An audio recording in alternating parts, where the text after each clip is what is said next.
Hari Om, I am Swami Paramatmananda. I am delivering a speech regarding self-realization, which is not clearly said so far by the modern thinkers or even some Swamis, because that made me to speak about various facets of self-realization in this living. Thank you.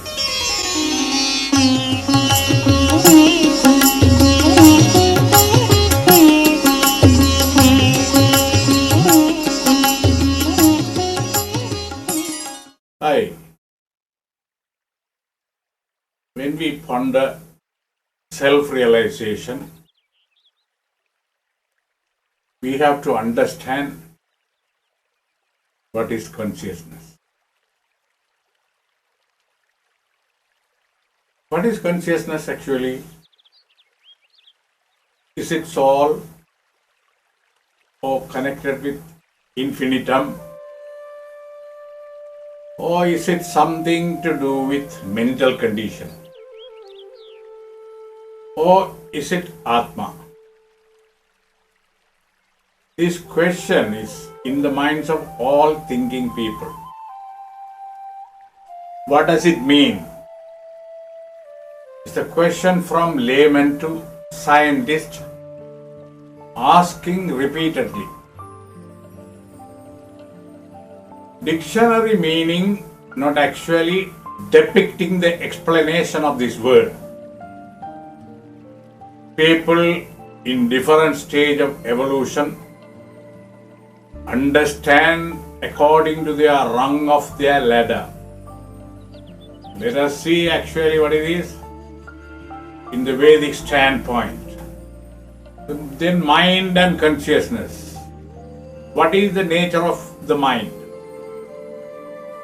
How is it related to our deeper consciousness? And above all, who are we in our real being?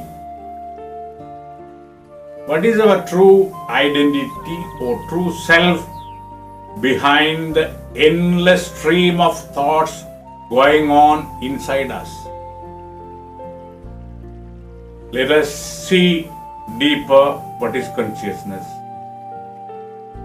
I have been taught that everything is consciousness, that life is consciousness. The concept is integral to new thought philosophies and science of mind teachings. So let us explore this idea of consciousness and what it is. Ernest Holmes, the creator of the science of mind and the founder of religious science, defines consciousness this way. Quote, mental awareness, consciousness is both objective and subjective. Objective consciousness is a state of conscious awareness equipped with will, decision and discrimination.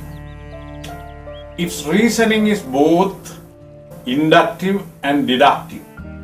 Therefore, it has self-choice. The subjective consciousness is entirely a reaction to this objective volition. It is creative but not discriminative. It is of course conscious, but it is not self-conscious. It has no reflective, deductive or discriminating factors. Unquote.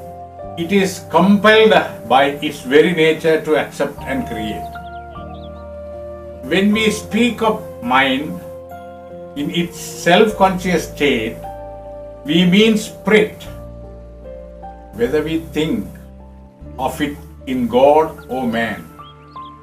When we speak of consciousness in a subjective state, we refer to the mental medium, the universal subjectivity, which is also the subjectivity of man.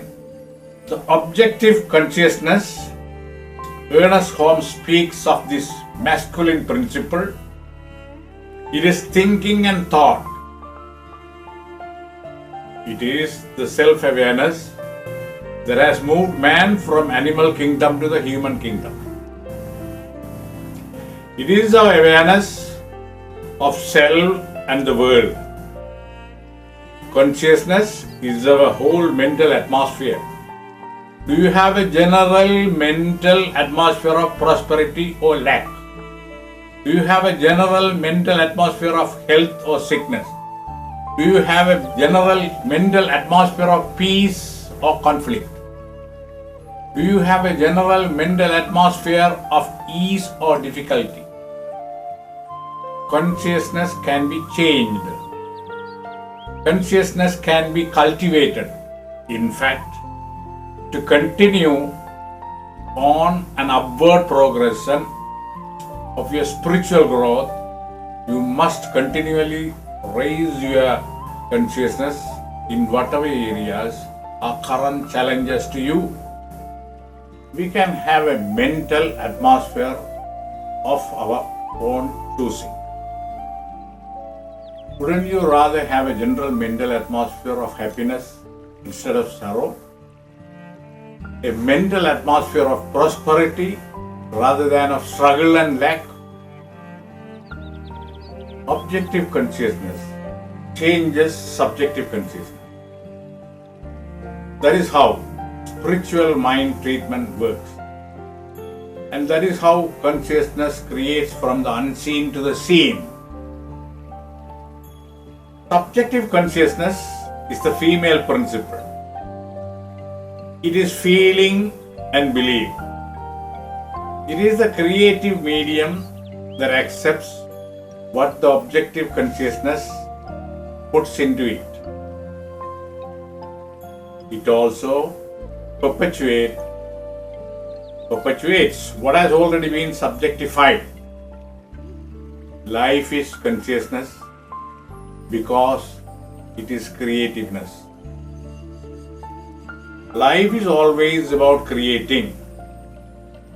To create, both the masculine and the feminine is needed. Life is ruled by cause and effect. Cause is objective and subjective consciousness.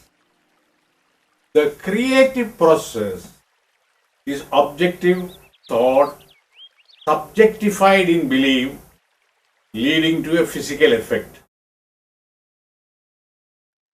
Although gifted with self-choice, the power to decide, and the ability to observe and to reason, many of us still live quite unconsciously. This means we don't use our power to choose. We don't use our power of volition.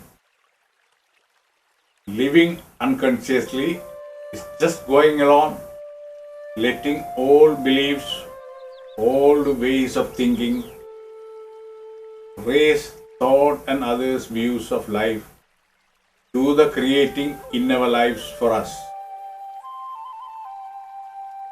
Living unconsciously is letting the subconscious perpetuate what is already in it, which is race thought and race thought's beliefs in evil, sickness, poverty, war, famine, disaster, etc.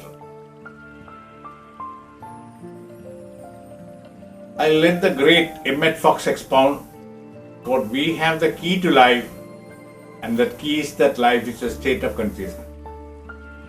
The explanation of all of your problems, the explanation of your difficulties, and the explanation of your trumps in life boil down to this. Life is a state of consciousness that is